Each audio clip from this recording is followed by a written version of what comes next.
नमस्कार दोस्तों, हमारे YouTube चैनल ज्ञान भक्ति 965 पर आप सभी का हार्दिक स्वागत है। आज हम आपके लिए लेकर आए हैं गोवर्धन पर्वत की महिमामयी कथा, जिसमें छिपा है भगवान श्री कृष्ण के प्रेम, करुणा और चमत्कार का अद्भुत संदेश। सतयुग के अंत में, द्वापर युग के दौरान, जब भगवान श्री कृष्ण गोकुल में अपने माता पिता नंद यशोदा के साथ निवास कर रहे थे, उस समय एक महान घटना घटित हुई जो आज तक गोवर्धन पूजा के रूप में मनाई जाती है। उन दिनों देवराज इंद्र को अपनी शक्ति और वर्षा की क्षमता का अत्यधिक अभिमान हो गया था। वे स्वयं को तीनों लोकों का स्वामी समझते थे और मानते थे कि उनकी कृपा के बिना पृथ्वी पर जीवन असंभव है। इसी अहंकार को चूर करने के लिए लीलाधारी श्री हरि विष्णु के अवतार श्री कृष्ण ने एक अनुपम लीला की। एक दिन कार्तिक मास की शुक्ल पक्ष की प्रतिपदा तिथि पर बालक कृष्ण ने देखा कि पूरा गोकुल गांव उत्सव की तैयारी में व्यस्त है। महिलाएं विभिन्न प्रकार के पकवान बना रही थी, पुरुष गायों को सजा रहे थे और सभी के चेहरे पर खुशी की लहर थी। बालक कृष्ण ने जिज्ञासा से अपनी प्रिय माता यशोदा से पूछा, मैया, ये सब उत्सव की तैयारी क्यों हो रही है? किस देवता की पूजा होने वाली है?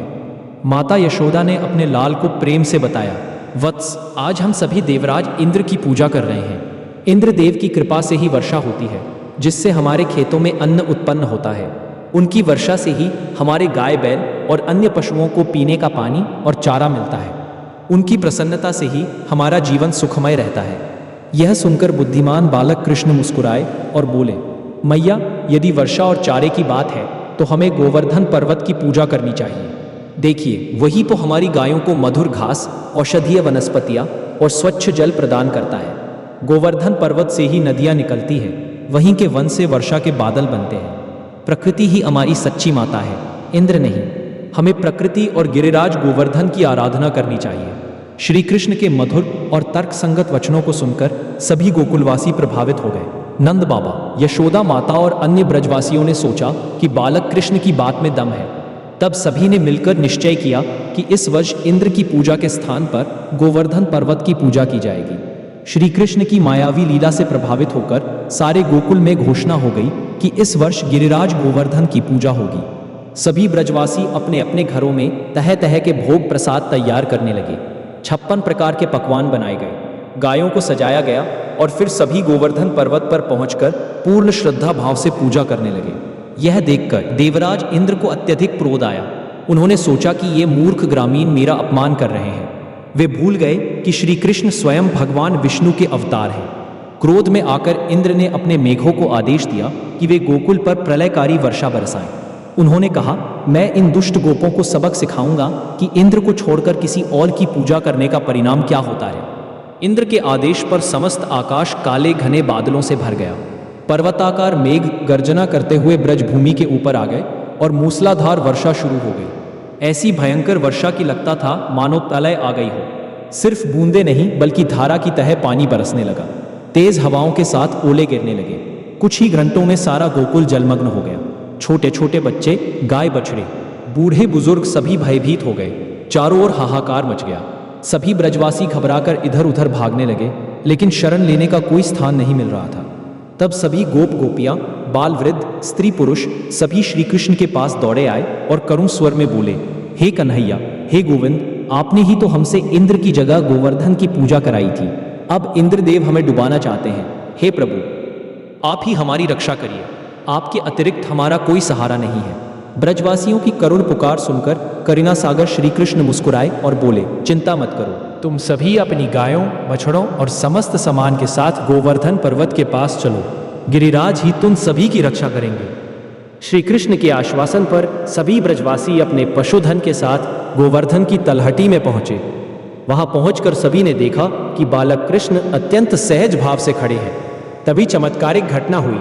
श्री कृष्ण ने अपनी मुरली कमर में डाली, मुस्कुराते हुए अपनी बाईं हथेली को ऊपर उठाया और कनिष्ठा अंगुली से पूरे गोवर्धन पर्वत को इस प्रकार उठा लिया जैसे कोई छोटा बच्चा गेंद उठाता है।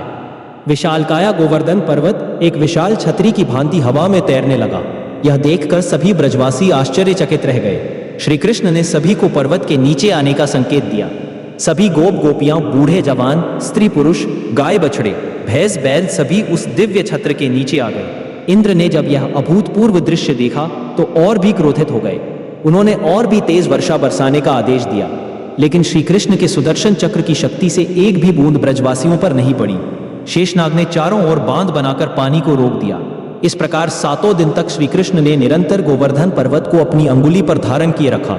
इन 7 दिनों में न तो श्री कृष्ण ने भोजन किया, न पानी पिया, न ही विश्राम किया। वे निरंतर मुस्कुराते रहे और ब्रजवासियों का मनोरंजन करते रहे।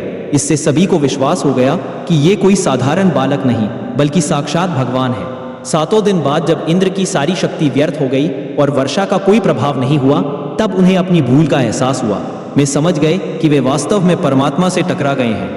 लज्जित होकर इंद्र ब्रह्मा जी के पास गए, जिन्होंने बताया वह बालक स्वयं भगवान विष्णु का अवतार है, जा उनसे क्षमा मांग। इंद्र ने माफी मांगी और कामधेनु के दूध से श्री कृष्ण का अभिषेक किया। तब से उन्हें गोविंद नाम मिला, अर्थात गायों और गौ भक्तों के स्वामी। 7वें दिन श्री कृष्ण ने पर्वत को नीचे रखा और सभी से कहा, आज से हर वर्ष इस दिन गोवर्धन पूजा करो, गायों की सेवा करो तथा अन्नकूट का पर्व मनाओ। तभी से गोवर्धन पूजा की परंपरा प्रारंभ हुई। इस दिन गायों का श्रृंगार कर उनकी पूजा की जाती है, गोबर से गोवर्धन पर्वत बनाकर पूजा की जाती है और 56 भोग अर्पित किए जाते हैं। यह कथा हमें सिखाती है कि प्रकृति, गौमाता और ईश्वर तीनों के प्रति श्रद्धा, सेवा और विनम्रता ही सच्ची भक्ति का स्वरूप है। यदि आप हमारे चैनल में नए हैं तो कृपया चैनल को सब्सक्राइब करें, वीडियो को लाइक करें और अपने दोस्तों के साथ शेयर करें। हमारी तरफ से आप सभी को गोवर्धन पूजा की ढेर सारी शुभकामनाएं। भगवान श्री कृष्ण और गिरिराज गोवर्धन की कृपा से आपका जीवन समृद्ध और सुखमय हो।